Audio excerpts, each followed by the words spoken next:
Ce labyrinthe du quartier Figayo de Yopougon, le jeune Titi l'emprunte tous les jours pour aller s'entraîner au petit stade de son quartier. Le football, c'est un style de rue, c'est-à-dire n'importe quel endroit, petit espace, tu peux te permettre de manipuler le ballon avec tout le corps. Il s'entraîne à faire des figures avec son outil favori, le ballon de football. C'est le footballeur brésilien Ronaldinho qui a inspiré celui qui parcourt désormais le monde entier pour représenter la Côte d'Ivoire. J'aime beaucoup ses gestes techniques. Quand je le vois sur le terrain et il fait vibrer des publics, moi aussi je me suis dit pourquoi ne pas m'entraîner à savoir manipuler mieux le ballon aussi pour faire vibrer certaines personnes. Contrairement aux autres disciplines sportives, le football freestyle permet à celui qui le pratique de perfectionner son style et d'inventer chaque jour de nouvelles figures. C'est cet esprit de créativité qui a fait du jeune Titi un artiste unique en son genre.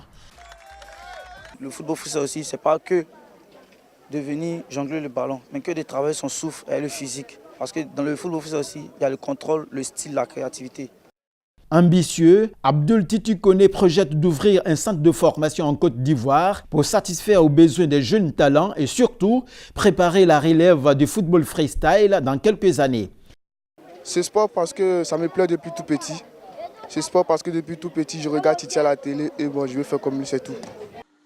Malgré ses débuts difficiles, Abdul Titi Koné fait aujourd'hui la fierté de tout le quartier de Figayo et surtout de sa famille.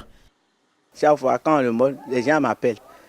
Ils disent, maman, si tu regardes la télévision, tel chien, il dit, ton fils, il dit, ah, je l'ai vu. C'est trop content. Triple champion de Côte d'Ivoire, Abdul Titi Koné a participé au championnat du monde de Freestyle Football King en France en 2018 où il s'est arrêté en 8e de finale. Mais le gamin de Yopougon n'entend pas s'arrêter en si bon chemin.